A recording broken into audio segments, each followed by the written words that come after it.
ان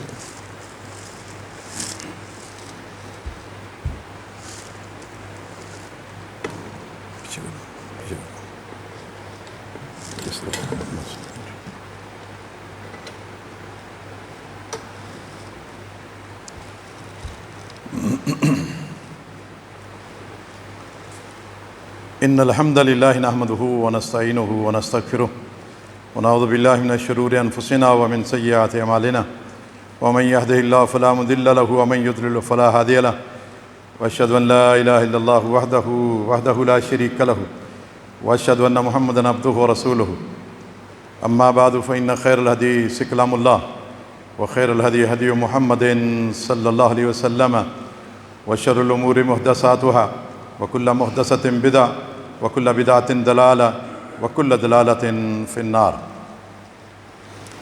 اللهم صل على محمد وعلى آل محمد كما صليت على إبراهيم وعلى آل إبراهيم إنك حميد مجيد اللهم بارك على محمد وعلى آل محمد كما باركت على إبراهيم وعلى آل إبراهيم إنك حميد مجيد سبحانك لا علم لنا إلا ما علمتنا إنك أنت العليم الحكيم رب اشرح لي صدري ويسر لي أمري واحلل عقدة من لساني يفقهوا قولي اللهم رب زدني علما اللهم رب زدني علما فأعوذ بالله السميع العليم من الشيطان الرجيم بسم الله الرحمن الرحيم واعبدوا الله ولا تشركوا به شيئا وبالوالدين إحسانا وبذي القربى واليتامى والمساكين والجار ذي القربى والجار الجنب والصاحب بالجنب وابن السبيل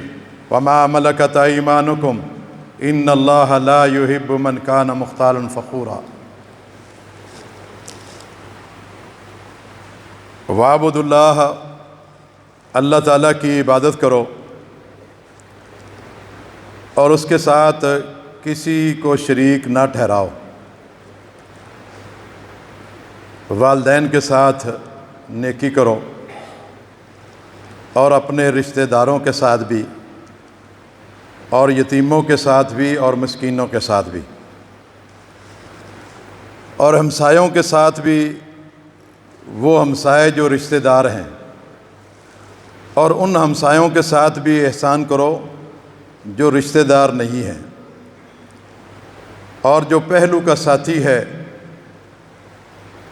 وہ آپ کے پہلو میں بیٹھنے والا مسافر بھی ہو سکتا ہے وہ آپ کے پہلو میں آپ کی بیوی بھی مراد ہو سکتی ہے جو پہلو کا ساتھی ہے اس کے ساتھ بھی نیکی کرو اور مسافروں کے ساتھ بھی نیکی کرو اور نوکروں کے ساتھ ما ملکت ایمانکم جس کے تمہارے دائیں ہاتھ مالک ہیں ان کے ساتھ بھی نیکی کرو بے شک اللہ تعالیٰ کسی شیخی خور کو پسند نہیں کرتا ان آیات میں اللہ تعالیٰ نے باہمی معاملات اور تعلقات کو بیان کیا ہے ان باہمی معاملات کے لیے اللہ تعالیٰ نے ایک ایسا قانون بنایا ہے اگر اس قانون کو ہم نافذ نہیں کریں گے تو باہمی طور پر ایک دوسرے کے حقوق ادا نہیں کر سکتے اور جو قانون اللہ تعالیٰ نے باہمی تعلقات کے لیے بنایا ہے اور شروع سے ہی اس قانون کو توڑنے کے لیے ایک خوشنما نعرہ جو ہے وہ لگایا جاتا ہے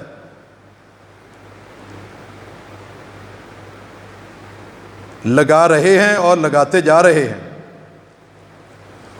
تاکہ اللہ تعالیٰ کا وہ قانون اس کو ختم کر دیا جائے اور اس کی جگہ پہ انسانوں کی نظر میں جو خوشنما نعرے ہیں سب لوگ ان نعروں کی طرف چلے جائیں اور اللہ تعالیٰ کا جو قانون ہے اس کو ختم کر دیا جائے اس کے لیے بہت پہلے سے بھی کوشش ہو رہی ہے اور اب بھی کوشش چل رہی ہے۔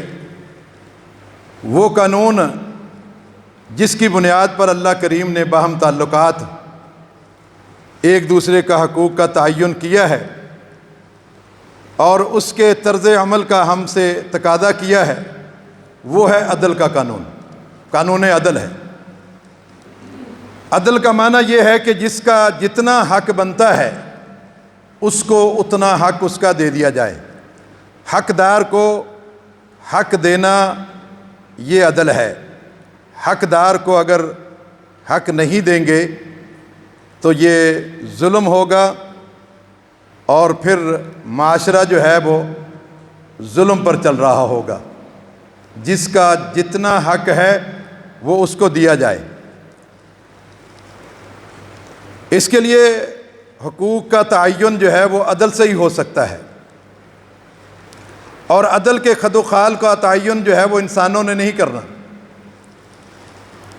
اور نہ ہی عدل کا قانون انسانوں نے بنانا ہے، بلکہ عدل کا قانون بنانا ہے تو اللہ تعالیٰ نے بنانا ہے اور اللہ نے بنایا ہے۔ اور انسانوں نے صرف اس قانون کو ذاتی طور پر اور اجتماعی طور پر اپنے اوپر نافذ کرنا ہے۔ اگر ذاتی طور پر اور اجتماعی طور پر وہ عدل کا قانون نافذ نہ کیا تو پھر وہ فضا قائم نہیں رہے گی جس کو ہم امن و امان کی فضا کہتے ہیں۔ یہ اسی صورت میں قائم رہے گی جب اللہ کے دیے ہوئے قانون عدل کو نافذ نہ کیا تو پھر امن و امان کی صورتحال بگڑتی جائے گی۔ آج ہم اپنے ملک میں اس انارکی کو اچھے طریقے سے جان سکتے ہیں۔ میں نے جو خوشنما نعرے کی بات کی ہے وہ نعرہ جو ہے وہ مساوات کا نعرہ ہے۔ مساوات، اللہ نے تو اس آیت میں کہا کہ تم اللہ کی بندگی کرو، اس کے ساتھ کسی کو شریک نہ کرو، والدین کے ساتھ حسن سلوک کرو، رشتہ داروں کے ساتھ حسن سلوک کرو، اور یتیموں اور مسکینوں کے ساتھ، ہمسایوں کے ساتھ، وہ رشتہ دار ہوں یا غیر رشتہ دار، پہلو کے ساتھی، مسافر، اور اسی طرح نوکر چاکر، سب کے ساتھ اچھا سلوک کرو۔ ان سب کے حقوق کا تعین جو ہے وہ کیسے ہوگا؟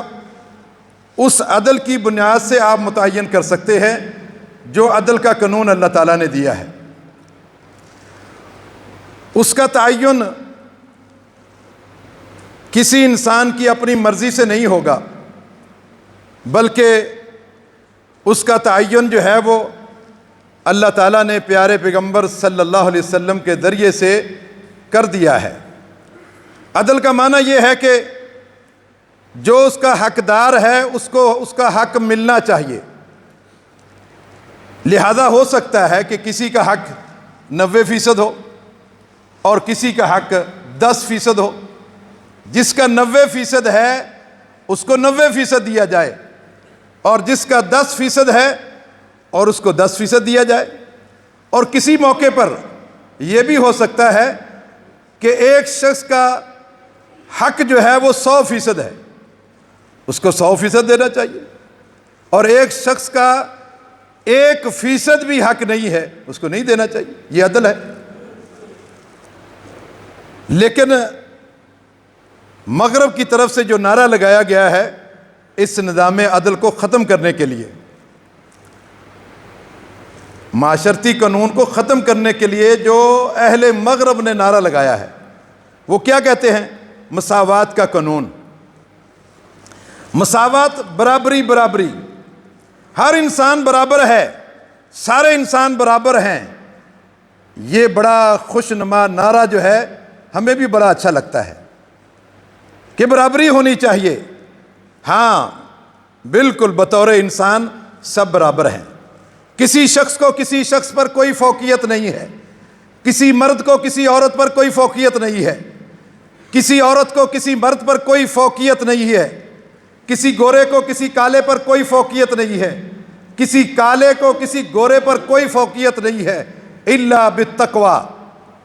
کلکم من آدم وآدم خلق من تراب، تم سب آدم کی اولاد ہو اور آدم علیہ السلام کی پیدائش کا عنصر مٹی ہے۔ لا فضل لعربی علی عجمی ولا لابیض علی اسود، کسی عربی کو عجمی پر، کسی گورے کو کالے پر کوئی فوقیت نہیں ہے، الا بالتقوی، ہاں جس کے اندر تقوی اور پرہیزگاری ہو، اللہ کا ڈر ہو، وہ کوئی بھی ہو، وہ مرد ہے وہ فوقیت رکھتا ہے، اللہ کے ہاں معزز ہے۔ ان اکرمکم عند اللہ اتقاکم، اللہ کے ہاں تم میں سے سب سے زیادہ معزز وہ انسان ہے جو سب سے زیادہ اللہ سے ڈرتا ہے۔ وَجَعَلْنَاكُمْ شُعُوبًا وَقَبَائِلَ لِتَعَارَفُوا، ہم نے تمہارے اندر قبیلے رکھے ہیں، قومیں رکھی ہیں، برادریاں رکھی ہیں، کس لیے رکھی ہیں؟ لِتَعَارَفُوا، پہچان کے لیے۔ کسی قبیلے کا دوسرے قبیلے، کوئی قبیلہ کسی دوسرے قبیلے سے اچھا نہیں۔ اگر کوئی قبیلہ کسی قبیلے سے اچھا بھی ہو، اگر کوئی قبیلہ کسی قبیلے سے دولت کے اعتبار سے زیادہ ہو، مالدار ہو، لیکن یہ فوقیت نہیں ہے۔ یہ قبیلے اللہ تعالیٰ نے فوقیت کے لیے نہیں بنائے، یہ تو پہچان کے لیے بنائے ہیں، تاکہ پہچان رہے یہ بیٹا کس کا ہے، یہ پوتا کس کا ہے، یہ کس خاندان سے ہے، صرف پہچان کی حد تک ہے۔ فوقیت کسی قبیلے کو نہیں ہے، اور فوقیت کا ایک ہی ذریعہ ہے، وہ تقوی اور پرہیزگاری ہے۔ جیسے آپ نام رکھتے ہیں، نام رکھنے سے کوئی شخص کسی سے فضیلت نہیں لے جاتا۔ اگر کوئی کسی کا نام رکھتا ہے تو صرف پہچان کے لیے۔ اگر کسی کا نام اکرم ہے یا کسی کا نام اشرف ہے تو اس نام کی وجہ سے وہ شرف والا نہیں ہے، اس اکرم کے نام کی وجہ سے وہ عزت والا نہیں ہے۔ یہ تو صرف نام اس لیے رکھتے ہیں کہ یہ پہچان ہے کہ یہ اکرم ہے، یہ اشرف ہے، یہ اصغر ہے، یہ فلاں ہے، یہ پہچان ہے۔ اسی طرح خاندان بھی جو ہے یہ پہچان ہے، لیکن اللہ کے ہاں عزت والا وہ ہے جو تقوی اور پرہیزگاری کو اپناتا ہے۔ یہ سارے نام خاندانوں کے نام ہوں وہ بھی پہچان کے لیے ہیں۔ کوئی شخص خاندان کی وجہ سے کسی دوسرے پر فوقیت نہیں رکھ سکتا، یہ دعویٰ نہیں کر سکتا کہ ہمارا خاندان جو ہے وہ اس خاندان سے فوقیت رکھتا ہے۔ اگر فوقیت کسی خاندان کی یا کسی فرد کی ہو سکتی ہے تو وہ اس کی ایک ہی صورت ہے، ان اکرمکم عند اللہ اتقاکم، تم میں سب سے زیادہ معزز وہی شخص ہے جو اللہ کے سے سب سے زیادہ ڈرتا ہے۔ یہ خاندان صرف پہچان ہے۔ جیسے آپ کہتے ہیں ارائیں ایسے ہوتے ہیں، راجپوت ایسے ہوتے ہیں، جٹ برادری ایسے ہوتی ہے، یہ ایسے ہونا یہ ان کی پہچان ہے، یہ ان کی پہچان ہے، اور اس پہچان کو آپ مد نظر رکھ کر رشتے ناطے کر سکتے ہیں۔ ہر برادری کی کچھ خصوصیات ہیں، کچھ طرز عمل ہے، کچھ ہر ایک خاندان میں کچھ اپنی روایتی باتیں پائی جاتی ہیں۔ آپ کا خاندان کیا ہے، سامنے والے کا خاندان کیا ہے، اگر اس کے طور طریقے اطوار جو ہے آپ کے طور طریقوں سے کچھ میچ کر رہے ہیں، آپ رشتے کر سکتے ہیں۔ آپ سمجھتے ہیں کہ میرے اور اس خاندان میں کے طور طریقوں میں فرق نہیں ہے، آپ یہ رشتے کر سکتے ہیں۔ لیکن یہ سارے خاندان یہ ایک پہچان ہے۔ آپ کسی بھی خاندان سے اب اگر رشتہ کرنا ہے تو کفو کی وجہ سے کرنا ہے، برابری کی وجہ سے، کہ اس کے طور و اطوار میرے خاندان کے طور اطوار سے ملتے ہیں، میچ کرتے ہیں، اس لیے میں اس سے رشتہ داری قائم کرتا ہوں۔ اور جتنے بھی سماجی معاملات ہیں وہ قوموں کی کچھ نہ کچھ شناخت ضرور ہے۔ جب آپ کہتے ہیں کہ فلاں قوم ایسی ہوتی ہے، فلاں قوم ایسی ہوتی ہے، فلاں قوم ایسی ہوتی ہے، یہ شریعت نے ان چیزوں کو مد نظر رکھا ہے، اور شریعت نے یہ پہچان رکھی ہے۔ آپ صلی اللہ علیہ وسلم سے ایک صحابی نے کہا، اللہ کے نبی، میں نے منگنی کر لی ہے اور نکاح کرنے جا رہا ہوں فلاں خاندان میں۔ آپ صلی اللہ علیہ وسلم نے اس شخص سے کہا کہ اس خاندان میں عورتیں بھینگی پیدا ہوتی ہیں، تو جس عورت سے نکاح کرنے جا رہا ہے تو نے اس خاتون کو دیکھا ہے؟ کہنے لگا، اللہ کے نبی نہیں۔ آپ نے فرمایا، اس کو دیکھو، کل کہیں آپ رشتہ کرنے کے بعد، نکاح کرنے کے بعد یہ باتیں تمہیں ظاہر ہوں، پھر تمہارے لیے مشکل ہوگی۔ اس کا مطلب ہے کہ اگر اس خاندان کے عورتیں بھینگی پیدا ہوتی ہیں، اگر اس خاندان کا کوئی فرد بھی اس کے دل میں اللہ کا ڈر اور خوف ہے، وہ سب سے زیادہ معزز ہے۔ لیکن ان خاندانوں کی روایات کو، پہچان کو، یہ وَجَعَلْنَاكُمْ شُعُوبًا وَقَبَائِلَ، ان کو جو ہے وہ تعارف کے لیے رکھا ہے، پہچان کے لیے، اور اس پہچان کے ساتھ آپ رشتے کریں اور دیکھیں، اس خاندان کو دیکھیں، ان کے طور طریقوں کو دیکھیں۔ اگر آپ کے طور طریقوں سے ملتے ہیں تو رشتہ داری ہونی چاہیے۔ یہ تو مساوات کا جو قانون ہمیں نعرہ دیا ہے مغرب نے، اللہ نے ہمیں جو ہے قانون دیا ہے وہ قانون عدل ہے، کہ ان رشتہ داروں کو قائم کرنے کے لیے ہر ایک کے لیے اللہ نے ایک قانون عدل رکھا ہے۔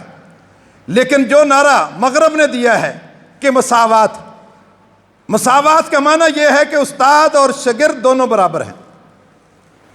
جو ہم کہتے ہیں نا کہ بنیادی انسانی حقوق جن کو کہا جاتا ہے، اس میں استاد اور شاگرد دونوں برابر ہیں، ماں باپ اور اولاد دونوں برابر ہیں۔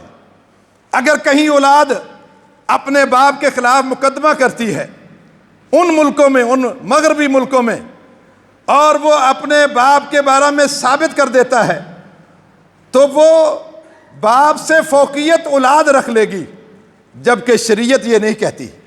شریعت کہتی ہے کہ اللہ نے ایک حق ماں باپ کو دیا ہے، ایک حق اولاد کو دیا ہے، ایک حق شوہر کو دیا ہے، ایک حق بیوی کو دیا ہے، اور جو شریعت نے حق دیے ہیں ان حقوق کے مطابق آپ نے برتاؤ کرنا ہے۔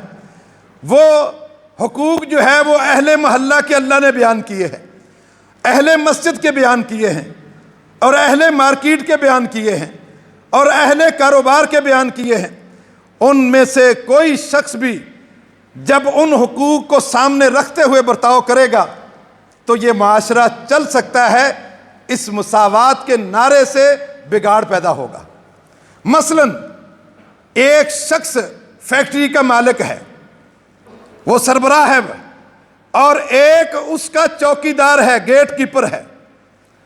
وہ گیٹ کیپر کہے کہ میں جو ہے اپنے سربراہ، فیکٹری کے سربراہ کے برابر ہوں، جس طریقے سے فیکٹری کا مالک حکم دیتا ہے میں بھی حکم دوں گا۔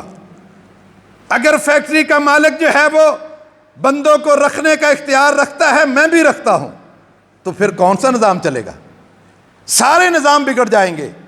اس لیے شریعت نے قانون عدل دیا ہے کہ جو شخص ممکن ہے وہ چوکیدار تقوی اور پرہیزگاری میں آگے ہو، اور وہ اللہ کے ہاں اس فیکٹری کے مالک سے زیادہ معزز اللہ کے ہاں ہو۔ لیکن دنیا میں، دنیا کے قانون کو چلانے کے لیے، معاملات کو چلانے کے لیے قانون عدل اللہ تعالیٰ نے دیا ہے، اور اس قانون عدل کو رائج کیا جائے گا تو سب کو ان کا حق مل جائے گا، تو پھر ظلم ختم ہو جائے گا، اور معاشرہ جو ہے پھر اسلامی معاشرہ بن جائے گا۔ اور اگر ظاہر ہے کہ لڑائی جھگڑے بھی ہوتے ہیں، چار برتن جب ایک جگہ پڑے ہوں تو برتن تو آپس میں ٹکرا ہی جاتے ہیں، تو پھر وہاں سے آوازیں جب آنے لگ جائیں اس طرح کی اختلافات کی، تو پھر کیا کرنا ہے؟ ان معاملات کو، ان اختلافات کو سلجھانا ہے قانون عدل کے ذریعے سے۔ جو اللہ تعالیٰ نے قانون عدل دیا ہے اس کے ذریعے سے سلجھانا ہے کہ جس کا جو حق بن رہا ہے اس کو وہ حق دے کر آپ اس مسئلے کو سلجھا سکتے ہیں، ورنہ جو ہے وہ ظلم ہوگا معاشرے میں۔ ہاں، اللہ تعالیٰ نے جو ہے ایک قانون ایسا رکھا ہے، اللہ تعالیٰ جو ہے اس نے ایک قانون ایسا رکھا ہے جو عدل کے قانون سے بھی اوپر کا قانون ہے۔ عدل کے قانون سے آپ معاشرے میں کو چلائیں گے، لیکن اس سے بھی ایک بڑا قانون اللہ تعالیٰ نے دیا ہے، اور وہ قانون جب ہوگا تو پھر عدل کی بھی ضرورت نہیں ہے، پھر عدل کی ضرورت نہیں ہے۔ اللہ تعالیٰ ممتحن ہے۔ اولئک امتحن اللہ قلوبہم، اللہ امتحان لینے والا ہے، ممتحن اللہ ہے، اور ہر شخص حالت امتحان میں ہے، اور جب تک امتحان میں عدل کی بنیاد پر معاملہ نہیں ہوگا تو معاملہ نہیں چل سکتا، بندہ جو ہے وہ صحیح معنوں میں معاملہ نہیں کر سکتا۔ قانون عدل سے اوپر اللہ نے ایک قانون رحمت رکھا ہے، وہ قانون رحمت ہے اللہ کا۔ ایک بندہ عدل کے ذریعے سے جو اس نے کیا ہے اس کے تحت وہ نیکیاں کی ہیں، وہ جنت میں جا رہا ہے۔ اب اس قانون عدل سے وہ جنت میں جا رہا ہے، اس قانون عدل سے جنت میں جانے والے شخص کے لیے اوپر کا کوئی قانون نہیں ہے، اس کو کوئی قانون جنت سے روک نہیں سکتا۔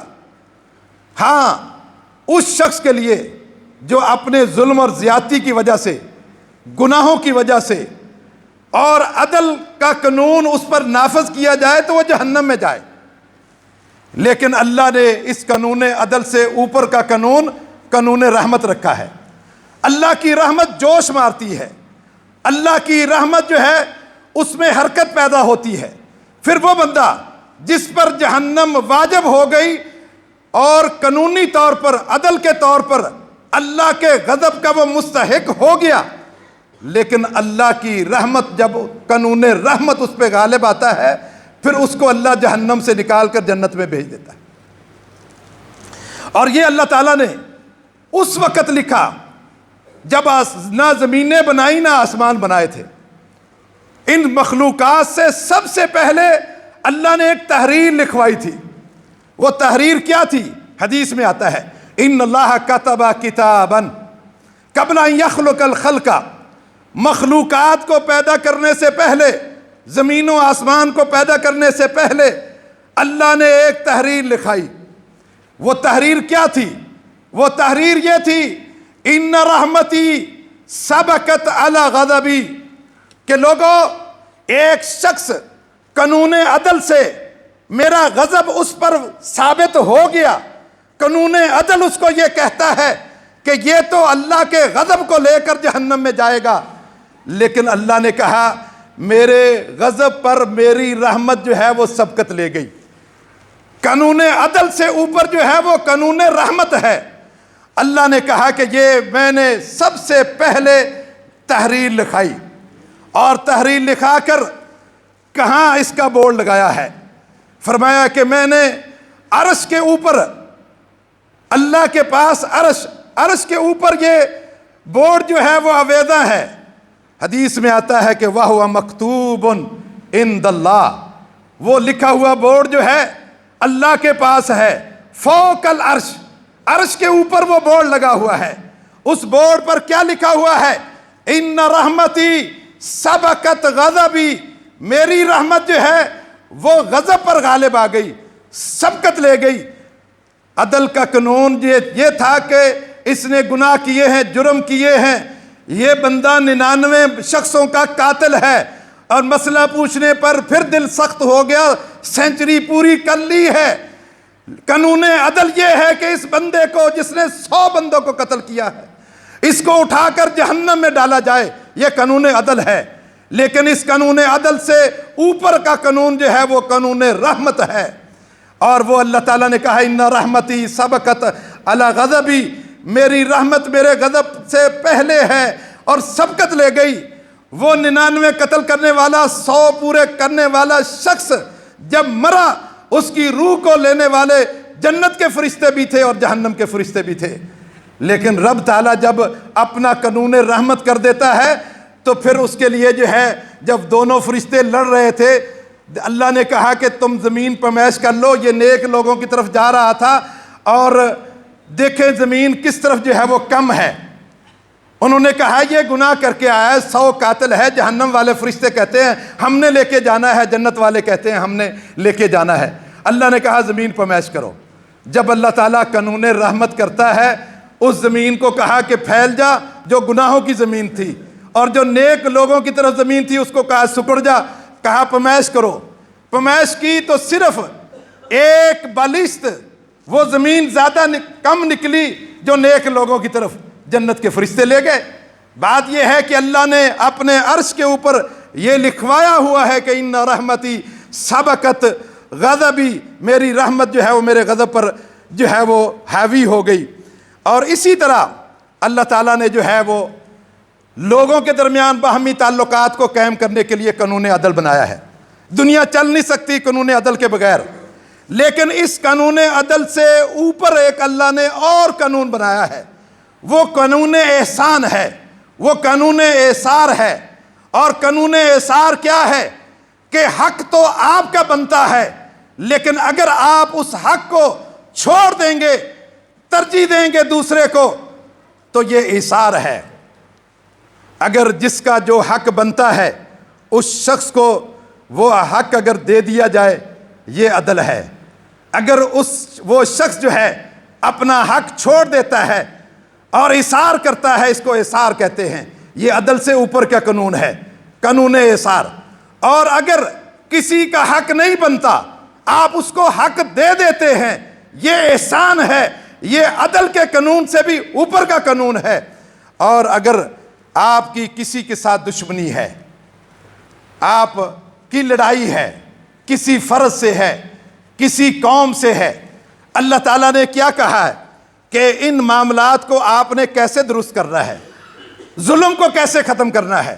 فرمایا کہ لا یجرمنکم شنآن قوم، او لوگو تمہیں کسی قوم کی دشمنی اس بات پر نہ ابھارے، وہ دشمنی جو ہے وہ تمہاری پہلے لڑائی تھی، پھر لڑائی دشمنی میں تبدیل ہو گئی، اور اب وہ دشمنی تمہیں اس بات پر نہ ابھارے کہ اللہ تعدلو، کہ تم عدل کے دامن کو چھوڑ دو۔ عدل کے دامن کو نہیں چھوڑنا، پھر بھی جو جس کا حق ہے وہ حق تم نے دینا ہے۔ وہ کسی کا بھی حق ہے۔ وہ رشتہ داریوں میں دشمنیاں ہو جاتی ہیں۔ دشمنیاں کس وجہ سے ہوتی ہیں؟ ایک ضرب المثل ہے، زر ہے، زمین ہے، زن ہے۔ لڑائی ہوتی ہے یا تو عورت کی وجہ سے ہوتی ہے، یا زمین کی وجہ سے ہوتی ہے، یا دولت کی وجہ سے ہوتی ہے۔ یہ 3 وجوہات ہیں جس سے لڑائیاں ہوتی ہیں۔ اور ظاہر ہے جب لڑ رہے ہوں گے، کوئی چھوٹا بھی ہوگا، کوئی بڑا بھی ہوگا۔ اللہ کیا کہتا ہے؟ اللہ کے نبی صلی اللہ علیہ وسلم کا کیا فرمان ہے؟ اگر آپ کا دشمن اجنبی ہے، جان پہچان والا نہیں ہے مسلمان، ہے چٹی داڑھی والا، سفید بالوں والا ہے، دشمن ہے، اجنبی ہے، جان پہچان نہیں ہے، لیکن مسلمان ہے، عمر میں بڑا ہے، اللہ کے نبی نے کیا فرمایا؟ فرمایا کہ ان من اجلال اللہ تعالی اکرام ذی شیبۃ المسلم۔ اور لوگو اس سفید چٹی داڑھی والے اور سفید بالوں والے کا تم نے عزت کرنی ہے، اور اس کی عزت کرنا ایسا ہے جیسے کہ تم اللہ کی عزت کر رہے ہو۔ ایک سفید بالوں والے کی عزت کرنا اللہ کی عزت کے برابر ہے، مترادف ہے۔ اور بڑا جو ہے وہ اگر 4 دن بھی بڑا ہو تو بڑا ہی بڑا ہوتا ہے۔ عباس رضی اللہ تعالیٰ عنہ سے یہودیوں نے ایک سازش کے تحت پوچھا کہ عباس مجھے بتائیں آپ بڑے ہیں یا اللہ کے نبی بڑے ہیں؟ اب سوچا یہودیوں نے کہ یہ کہیں گے کہ ظاہر ہے بڑے تو عباس رضی اللہ تعالیٰ عنہ، وہ چچا ہیں، اور جب یہ کہیں گے کہ میں بڑا ہوں تو ہم نعرہ لگا دیں گے کہ دیکھیں اللہ کے نبی سے بڑے بن گئے۔ حضرت عباس رضی اللہ تعالیٰ نے کیا جواب دیا؟ کہا بڑے تو اللہ کے نبی ہیں، لیکن دنیا میں پہلے آیا ہوں، دنیا میں پہلے آیا ہوں، بڑے تو اللہ کے نبی ہیں۔ بات یہ ہے کہ جو اس طرح کا مقام جو نبیوں والا کام کر رہا ہو، وہ اگرچہ عمر میں کم کیوں نہ ہو، حضرت عباس رضی اللہ تعالیٰ نے بتا دیا کہ نبی کے بارے میں کہ یہ ہے تو مجھ سے بڑے ہیں، لیکن دنیا میں پہلے آیا ہوں۔ بتانے کا مقصد یہ ہے کہ العلماء ورثۃ الانبیاء، علماء نبیوں کے وارث ہیں۔ اگر آپ کے خاندان میں چھوٹا بچہ بھی جس کو اللہ نے علم دے دیا، حافظ قرآن بنا دیا، دین کا عالم بنا دیا، اس کو چھوٹا نہ سمجھو، اس کو بڑا سمجھو۔ جس طرح عباس رضی اللہ تعالیٰ نے اللہ کے نبی کی عزت کرتے ہوئے، اس کے احترام کرتے ہوئے کہا کہ یہ بڑے تو یہی ہیں، لیکن دنیا میں پہلے آیا۔ جو بڑا ہو وہ آپ سے عقل میں زیادہ نہ ہو، وہ سیاںا نہ ہو، بے عقل کی باتیں کرتے ہو، پھر بھی اس بڑے کی عزت کرنا فرض ہے، اس کا اللہ نے ایک حق رکھ دیا ہے۔ اب قانون کا جو ہے وہ عدل کا قانون یہی کہتا ہے کہ اس بڑے کی عزت کرنا فرض ہے۔ اور آپ صلی اللہ علیہ وسلم کا فرمان بھی ہے، من لم یرحم صغیرنا ولم یوقر کبیرنا فلیس منا، جو ہمارے چھوٹوں پر شفقت نہیں کرتا اور بڑوں کی عزت نہیں کرتا، اس کا میری امت سے تعلق ہی نہیں ہے، کوئی تعلق نہیں۔ اور پھر اللہ کے بندو غور سے دیکھو کہ اگر آپ کا جھگڑا ہے، فساد ہے، اس کو فوراً ختم کرنا چاہیے۔ وہ فساد جو ہے وہ علاقائی ہو، وہ ملکی سطح پر ہو، وہ رشتہ داروں میں ہو، وہ مسجد میں ہو، وہ مدرسے میں ہو، کسی کالج اور یونیورسٹی میں ہو، اس کو فوراً ختم کرنا چاہیے، تاکہ جو ہے معاشرے سے جو فساد ہے وہ ختم ہو۔ اور یہ کب ہوگا؟ کہ جب آپ عدل کے ذریعے سے جو ہے وہ حقوق دیں گے، جو جس کا حق ہے، ممکن ہے ایک کا حق 90% ہے، اس کو 90%۔ ہم تو سب کو برابر۔ کس طریقے سے آج تقریریں آپ سن رہے ہیں، تجھے میں دیکھ لوں گا، آرمی چیف کو دیکھ لوں گا، فلاں کو دیکھ، یہ مقام ہے ہر ایک کا، ہر ایک کا ایک مقام ہے، اس مقام کے مطابق اس کو عزت دو۔ نہیں دو گے معاشرے میں قانون عدل کو جو ہے وہ نہیں نافذ کرو گے، یہ بگاڑ جو آج قوموں میں آ گیا ہے اور پاکستان کی قوم پوری کی پوری آپس میں لڑ رہی ہے، اس کی وجہ یہی ہے کہ ہم جو ہے وہ قانون عدل جس کا جتنا حق ہے وہ نہیں دے رہے۔ کیا استاد اور شاگرد برابر ہیں؟ کیا ماں باپ اور اولاد برابر ہیں؟ ہر ایک کا ایک حق ہے، جو ان کو حق دیں گے، جو بڑا ہے بڑے کو حق دیں، جو چھوٹا ہے اس کا احترام کریں، اس کا بھی جو ہے وہ اس پہ رحم کریں۔ اگر یہ سارا معاشرے میں یہ نظام چلے گا تو پھر بگاڑ نہیں ہوگا، ورنہ جو ہے وہ بگاڑ ہی بگاڑ ہے۔ لیکن اگر معاشرے میں اسی طرح بگاڑ چلتا رہا تو پھر مت سمجھیں کہ آپ کی یہ نمازیں، روزے، صدقات اور خیرات یہ آپ کی قبول ہو رہی ہیں، بالکل نہیں، بالکل ختم ہے۔ میں نہیں کہہ رہا، اللہ کے نبی صلی اللہ علیہ وسلم نے فرمایا ہے، سنن ابو داؤد اٹھائیں، آپ نے فرمایا الا اخبرکم، خبردار لوگوں میں تمہیں خبر دینے والا ہوں، تمہیں بتانے والا ہوں، بے افضل من الصیام والصلاۃ والصدقۃ، تمہیں میں بتانے والا ہوں، خبر دینے والا ہوں ایسی چیز کی، ایسی بات کی کہ جو تمہاری نمازوں سے افضل ہے، تمہارے روزوں سے افضل ہے، تمہارے صدقات اور خیرات سے افضل ہے، زکوٰۃ سے افضل ہے۔ صحابہ نے یہ بات سنی، حیران ہو گئے سارے صحابہ۔ ابو درداء رضی اللہ تعالیٰ اس حدیث کے راوی ہیں، وہ بھی حیران ہو گئے۔ کہا اللہ کے نبی صلی اللہ علیہ وسلم، کون سی چیز نماز سے افضل ہے؟ نماز تو وہ عمل ہے، اللہ نے جتنے بھی عمل ہیں وہ سب کے سب جبرائیل کے ذریعے سے زمین پر دیے ہیں، لیکن جب نماز کی باری آئی اللہ نے اپنے پیغمبر کو اپنے پاس بلا کر یہ دی ہے۔ وہ نماز سے بھی کوئی افضل عمل ہے؟ اول ما یحاسب بہ العبد الصلاۃ، کل قیامت کے دن اللہ تعالیٰ سب سے پہلے پوچھ گچھ نماز کے بارے میں کرے گا. ما سلککم فی سقر, جہنمیوں سے پوچھے گا تمہیں کون سی چیز جہنم میں لے کر آئی؟ وہ کہیں گے لم نکو من المصلین, ہم نماز نہیں پڑھتے تھے. اللہ کے نبی صلی اللہ علیہ وسلم, ہماری حیرانی بڑھ رہی ہے, نماز سے بھی کوئی افضل عمل ہو سکتا ہے؟ آپ نے دعوت کے اصول بیان کیے, معاذ کو بتایا کہ تم یمن کی طرف جاؤ, ان کو پہلے کلمے کی دعوت دو اور کلمہ مان لے. فَإِنْهُمْ أَطَاعُوكَ لِذَلِكَ, اگر کلمہ اور توحید کو مان لیتے ہیں, رسالت کو مان لیتے ہیں, کلمہ پڑھ لیتے ہیں, پھر ان کو بتانا کہ 5 وقت کی نماز بھی فرض ہے. اگر وہ نماز پڑھنے لگ جائیں پھر ان کو زکوٰۃ کے بارے میں بتانا, پھر ان کو روزوں کے بارے میں بتانا.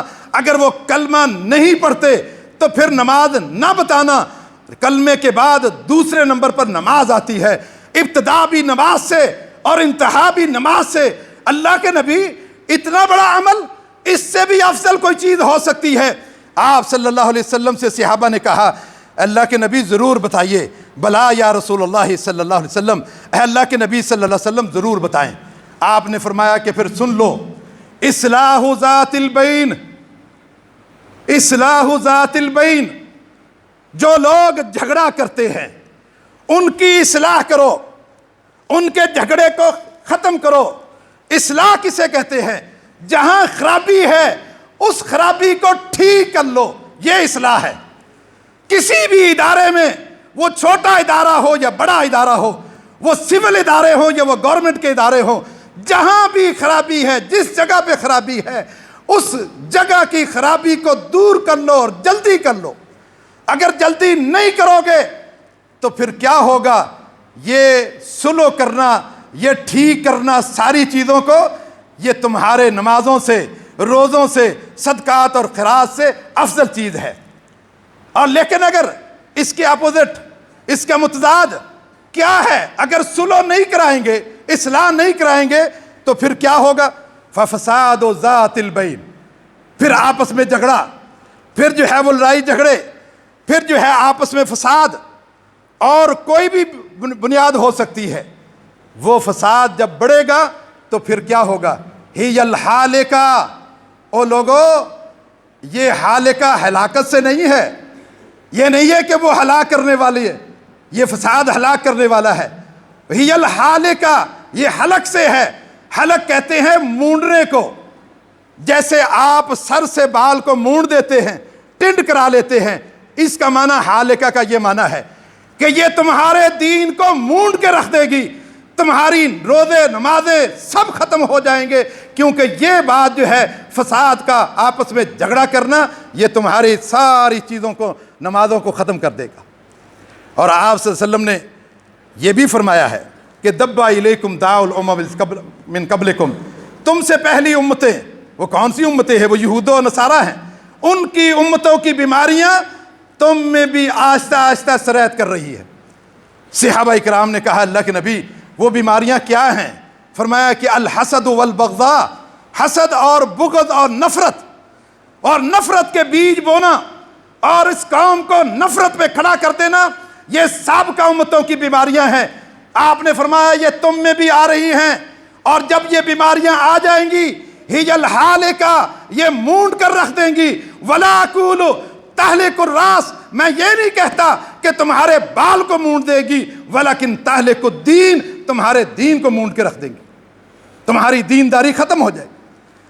تو لہذا جو ہے وہ انسان کے لیے بھی اللہ تعالیٰ نے عدل کے قانون سے اوپر ایک قانون بنایا ہے, وہ احسان اور اثار کا ہے.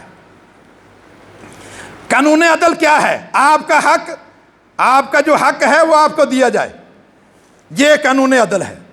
اگر آپ اس حق کو, جو آپ کا حق ہے, آپ اپنے اوپر کسی اور کو ترجیح دے دیتے ہیں, یہ اثار ہے. اور اگر کسی کا حق نہیں بنتا اس کو حق دے دیتے ہیں, یہ احسان ہے. اللہ نے یہاں وَاعْبُدُوا اللَّهَ وَلَا تُشْرِكُوا بِهِ شَيْئًا, تم اللہ کی عبادت کرو, اس کے ساتھ کسی کو شریک نہ کرو. یہ نہیں کہا کہ وَبِالْوَالِدَيْنِ احسانا, کہ والدین کے ساتھ عدل کرو, بلکہ عدل, قانون عدل سے بھی اوپر کا معاملہ ہے, وہ قانون احسان ہے. تم رشتہ داروں کے ساتھ احسان کرو, تم والدین کے ساتھ احسان کرو، تم جو ہے وہ یتیموں کے ساتھ احسان کرو، تم مسکینوں کے ساتھ احسان کرو، تم پڑوسیوں کے ساتھ، ہمسایوں کے ساتھ انصاف کرو، وہ تمہارا رشتہ دار ہو یا رشتہ دار نہ ہو، مسافر کے ساتھ کرو، نوکر چاکروں کے ساتھ کرو۔ یہ احسان وہ قانون عدل سے بھی اوپر کا قانون ہے۔ اللہ نے یہاں قانون عدل نہیں کہا، حالانکہ اگر قانون عدل پر بھی معاملہ کریں تب بھی معاشرے میں امن ہو جائے گا، لیکن قانون عدل سے اوپر کا معاملہ کیا ہے کہ اگر حق آپ کا ہے، آپ اپنے حق کو چھوڑ کر دوسرے کو ترجیح دیتے ہو، یہ قانون عدل سے بھی اوپر کا قانون ہے۔ اللہ نے اپنے لیے قانون عدل سے اوپر کا قانون رحمت بنایا ہے، اور معاشرے کے لیے قانون عدل سے اوپر کا قانون جو ہے وہ قانون احسار اور احسان بنایا ہے کہ آپ کسی کے ساتھ احسان کرو، نیکی کرو، آپ اس کو دے دو اور اپنے حق کو چھوڑ دو، احسار کرو۔ اور یہ صحابہ اکرام میں یہ خوبیاں پائی جاتی تھی۔ وَيُؤْثِرُونَ عَلَىٰ أَنفُسِهِمْ وَلَوْ كَانَ بِهِمْ خَصَاصَةٌ، اگرچہ وہ ضرورت مند ہوتے تھے لیکن اس کے باوجود بھی وہ اپنے اوپر دوسروں کو ترجیح دیتے تھے۔ یہ معاملہ اگر احسار اور احسان والا معاملہ چل پڑے، یہ تو عدل سے بھی اوپر کا قانون ہے، لیکن اگر قانون عدل کو بھی نافذ کیا جائے تب بھی جو ہے وہ امن و ایمان قائم ہو سکتا ہے، لیکن اگر اس سے اوپر کا معاملہ کر لیں پھر کتنا معاملہ اچھا ہوگا۔ اللہ تعالیٰ سے دعا ہے کہ اللہ تعالیٰ ہمیں صحیح معنوں میں قرآن و حدیث کو سمجھنے کی اور اس پر عمل کرنے کی توفیق عطا فرمائے۔ وآخر دعوانا الحمدللہ رب العالمین۔